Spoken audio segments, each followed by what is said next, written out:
All right, guys, I want to take a second and talk to you about something that, again, is one of the top questions that I get asked. And I think the reason that I get asked the question a lot is because I've been relatively successful in the department of sponsorships, okay?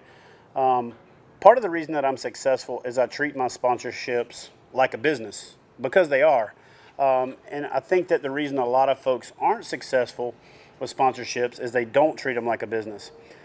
So one of the first approaches that I want to explain or talk about is return on investment. Okay, so as you start seeking sponsors, you got to decide, is what you're looking for something that you could provide a 10, 15, 20x return on investment? And if you can't, you should probably ask yourself whether or not you're worth what you think you're worth.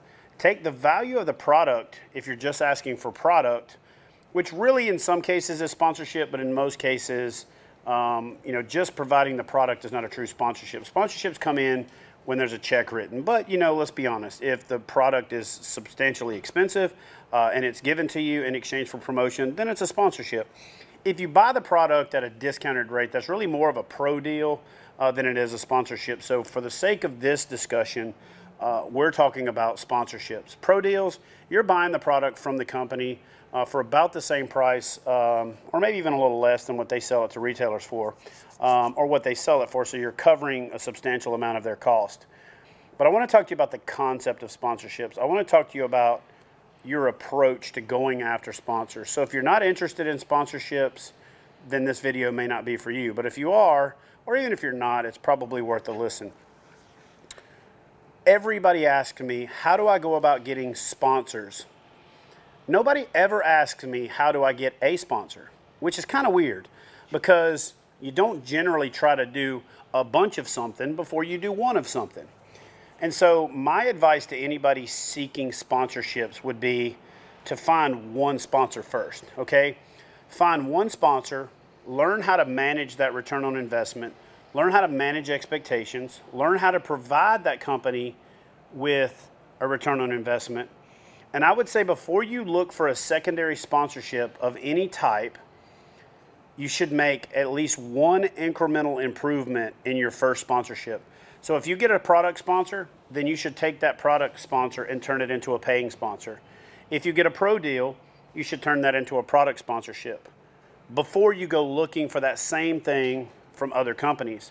You're better off focusing on that one sponsorship, learning the dance, learning the language, learning how to service and provide that return on investment, learning how to manage those expectations, because you're better off finishing out a year or a season or a couple years or a couple seasons with a company that then goes, man, we really wish there, Jim, that you had done a little bit more of this and a little bit more of that, and taking that lesson and applying it to your next opportunity, than you are having 4 or 5 companies that go, Jim, we really just didn't get the return on investment that we expected. So we're going to have to, move in a different direction. You never want to have that conversation. So my advice to getting sponsorships is to get a sponsor, right? My advice to getting sponsorships is to get one sponsorship and move it up a level or a tier or a commitment level before focusing on that second sponsor, because then you'll have better learned how to navigate that. And in doing so, you may even have developed a more thorough appreciation for what you're worth, or a better understanding of what you're not worth if you think you're worth more than you are, so that when you approach that second company, you might not take that first step. You might not come in at the bottom tier. You might come in at that second tier, so that time invested is not time wasted. And if it is, it's time well wasted. So I get this topic a lot. I get this question a lot about sponsorships. So my answer to your question of how do I go about getting sponsors is you don't. Go about getting a sponsor. Focus on providing that sponsor a good return on investment, and then layer that relationship down the road. Figure out what you're going to be able to do. You also don't want to burn out. I see a lot of guys that get some momentum, they win some tournaments, they create a YouTube channel, they start to get some traction, and then they get one sponsor, and then they get 2 sponsors, and then they get 3 sponsors. And I don't know how many times I've had this phone call, and this is the part that really makes me frustrated, and it also makes me understand that that angler didn't have a thorough understanding of what it was they were getting into and what it was they were asking for when they started asking for sponsorships. I get this question, I get this comment a lot. You know, a real live representation of how this conversation goes a lot. I get a call from an angler. Hey man, what's going on? Not much, dude. Listen, man, you know, I got these 4 sponsors and things were going good. You know, it's awesome getting free product, but dude, I'm working 6 trade shows a year and I got to run from one booth to the other and I got to do all these Instagram tags and these Facebook posts. And dude, this is becoming like a job. Yeah. And so the point I'm trying to make here is if you don't think it's going to become like a job to have a sponsorship, you shouldn't do it. Because when someone pays you for a service, right, they pay you money or goods in exchange for a service, they're paying you a wage. There's an expectation of a return. So if you're going after sponsorships without the mindset leading into it and understanding that it's a job, then you're doing it wrong because it's a job. Make no mistake about it. That company is investing in you and they're expecting a return on investment.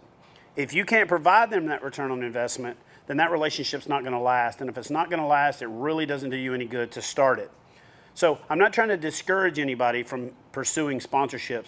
I think the sponsorships and the relationships that I have are some of the best lasting friendships and professional business you know, enterprises that I could ever be involved in. Each one is different. Each one is dynamic. Each one makes me a better overall person in understanding how different companies approach different things. And it allows me to apply those principles to my own life and to my own business and to make better decisions. But if you want to be a sponsored angler, you know, if you want to be in the professional side of the fishing industry, please understand before you get started, it's not going to become a job. It is a job the day they write you that check. So anyway, guys, I'm Chad with Kayak Bass Fishing. We're going to talk more and more about sponsorships throughout the course of the season because I feel like it's my responsibility as an educator, as a leader in this industry, to not only set expectations for you guys as anglers, but also to help companies better understand what they're getting and to help the anglers who are approaching companies better understand what those expectations are. Because I'll be honest with you, a lot of guys go to my TV show website. So if you've ever got questions about who I'm sponsored by and who I'm not sponsored by, you can go to kayakbassinshow.com, click on the sponsors tab, and they're all listed right there. I get this comment all the time. I bet he's sponsored by that company. You don't got to bet. You ain't got to guess. You can simply go to kayakbassinshow.com. I'll link it up in the description box. And you can go see for yourself who I'm sponsored by, what companies pay me in exchange for their endorsement. But I can tell you right now, I'm sponsored by companies because I use the product. I don't use the product because I'm sponsored by the company. And you should do the same if you're pursuing sponsorships and looking for a way to make a living in this industry. I'll tell you right now, it's cutthroat. And sometimes you have to change sponsors because this happens or that. And it's unfortunate. Sometimes it's a blessing. Sometimes it's a curse.